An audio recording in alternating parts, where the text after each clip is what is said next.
All right. Next, Linda Lobik has agreed to share some thoughts about growing up with neurodiversity.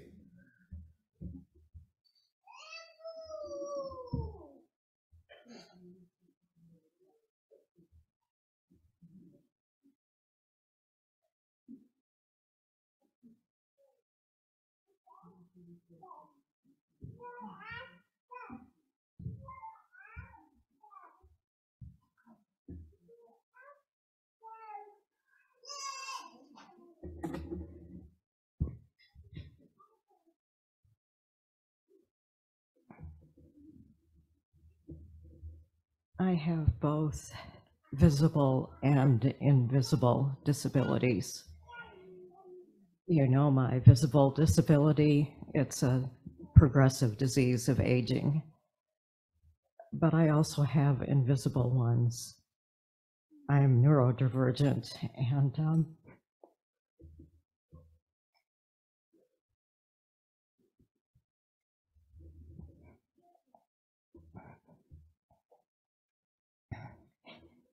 I've realized recently that due to my own internalized ableism, I haven't been able to reveal that. So I'll try to get through this. There are two things I need to talk about. One of them is what I've been diagnosed with, and another is what I have not.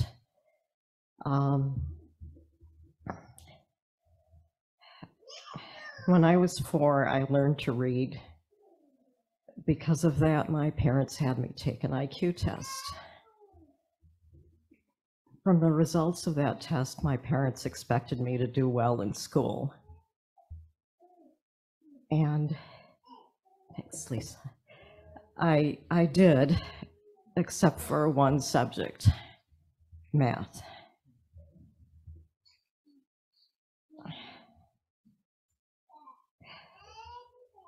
The thing is, my parents did not support me.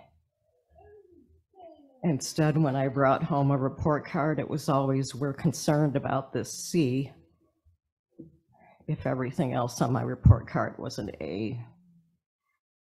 And it was, "You're not trying hard enough." I was trying hard. I just couldn't get it. It got worse when I was in high school.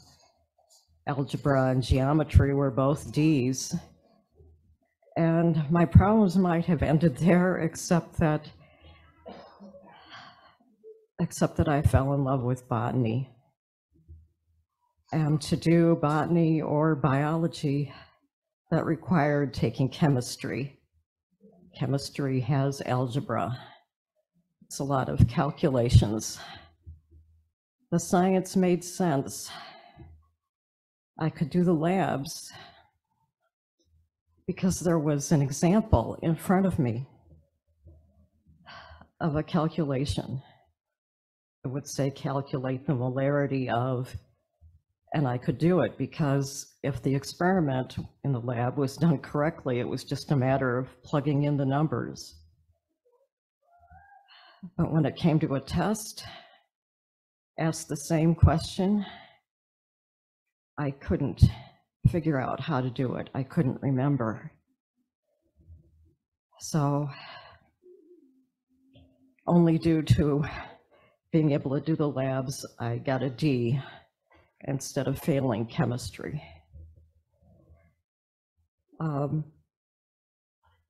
When it came to college, in both, well, I went to community college before going away to school. I tried taking chemistry twice during college. I withdrew from the community college course I tried to take in the summer because I could see where it was going. And in my senior year in college, after satisfying most of the requirements for a biology degree,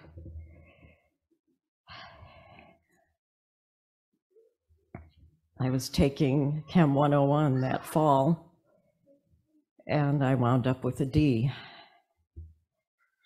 Since I wanted to graduate, all along I'd been taking art classes thinking I could combine the two into illustration because I'd taken some botanical art classes before.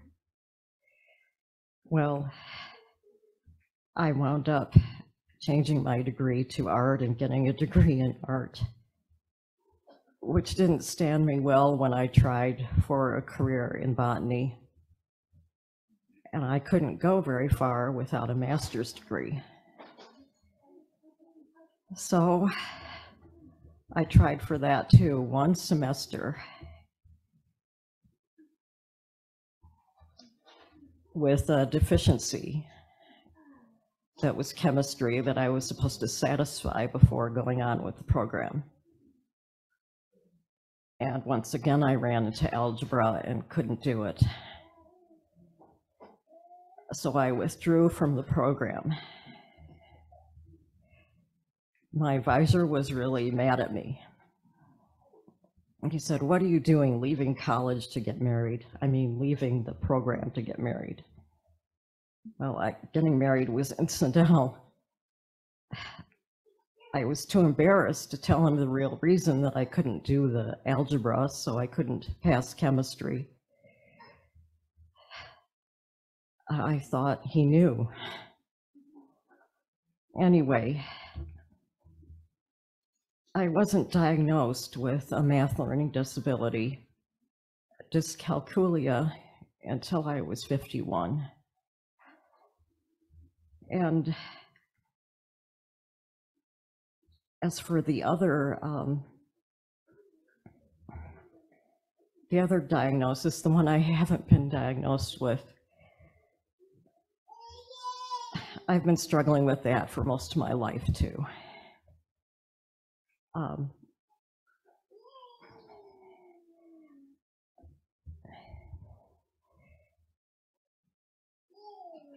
I've been trying to figure things out, and as part of that, I have spoken and emailed with 2 Buff members who have helped me a lot.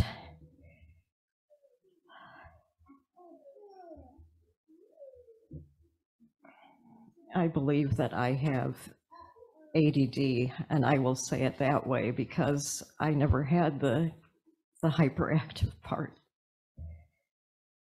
which is most present in males and not in females. And I read a couple of articles online which said that there were definite gender differences in the expressions of ADD between females and males. And also when I was a kid in the 60s, little girls weren't being diagnosed with that. And as an adult, it's even more difficult, I found, to get diagnosed. This was brought to me recently when I actually read a book review, a novel about a young woman with ADD, written by a female author with ADD. And she listed some of the symptoms.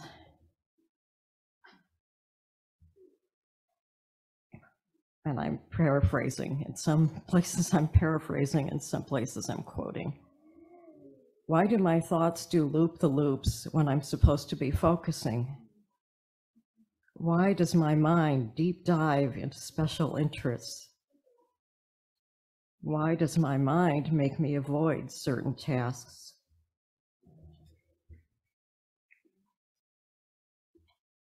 I'm messy, I'm impulsive, easily distracted, space out, have difficulty keeping track of time.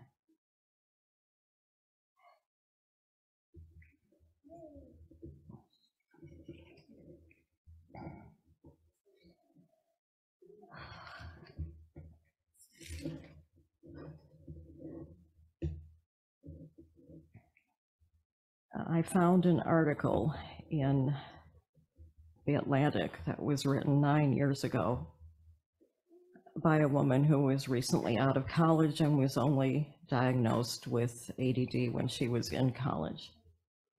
It turns out that's when a lot of women are diagnosed.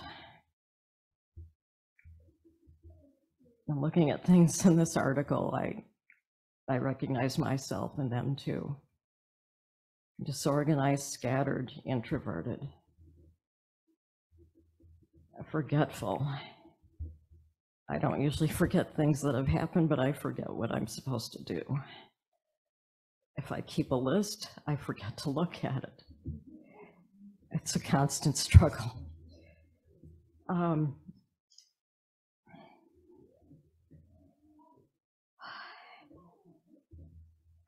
Anyway,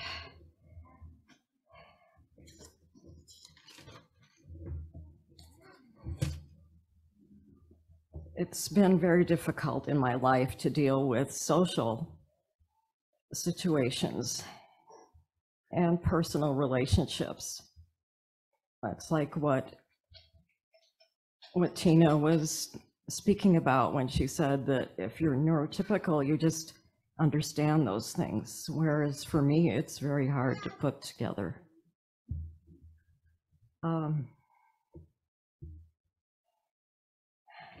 Anyway,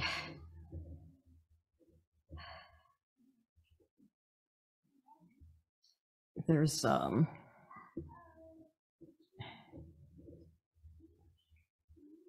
one therapist wrote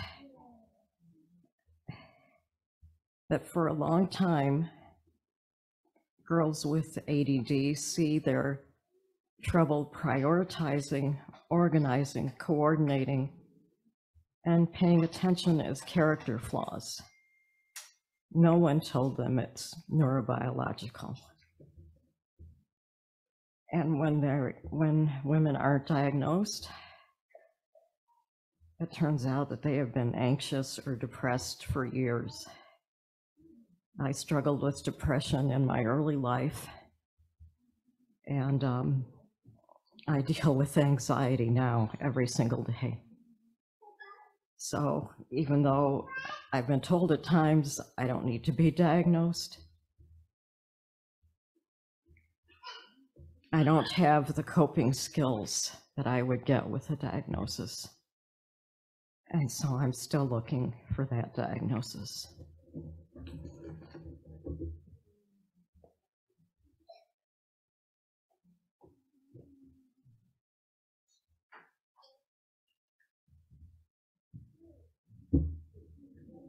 Thank you so much for sharing that, Linda.